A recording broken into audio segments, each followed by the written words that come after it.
Vanessa Salgado's nightmare began last spring in her Albuquerque home.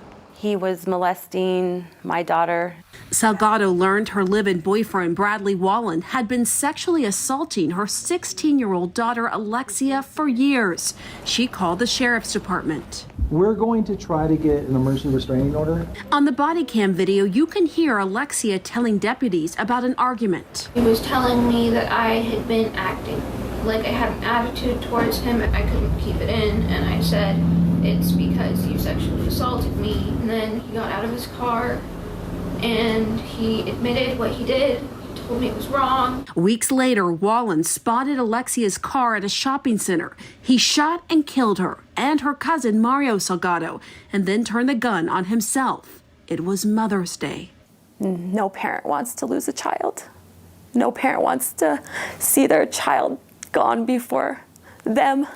Honestly, I wish he would have took me and let her live. Vanessa says she had told law enforcement Wallen owned guns. The restraining order she filed against him lists 2 firearms. And I literally opened up the drawer that had the guns in it and showed the officer. And did the officer say anything about whether those guns could be taken away? No. These 2 were inseparable. What Vanessa didn't know then is that New Mexico passed a red flag law, which allows firearms to be temporarily taken away from those deemed dangerous to themselves or others.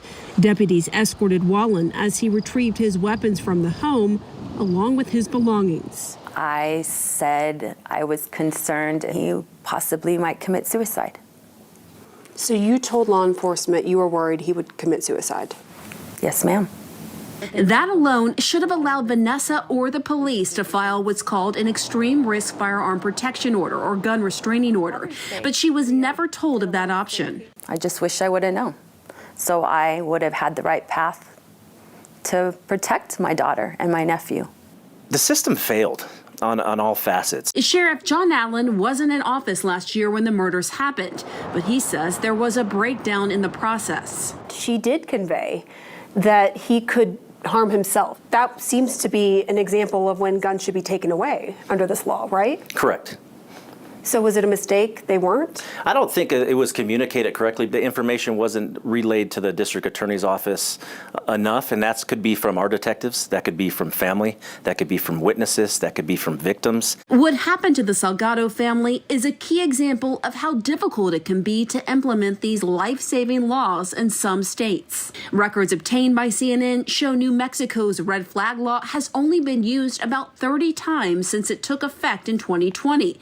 As a comparison, Florida's similar law has been utilized more than 11,000 times since it was enacted in 2018. It's difficult for people to understand how to enforce the law. Education and training hasn't gone around the state like it should have. Of the 21 states that have red flag laws on the books, New Mexico is by far the most gun violent. It's a blue state that is mostly rural, yet it has the 3rd highest gun mortality rate per capita in the U.S.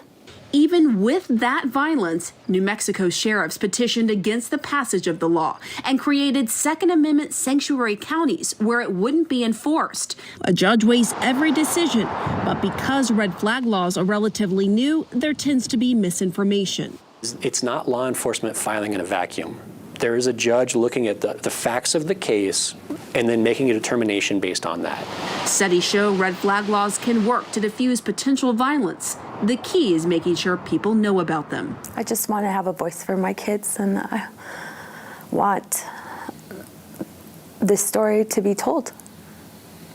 And hopefully it will save another mother that's going through the same thing I'm going through.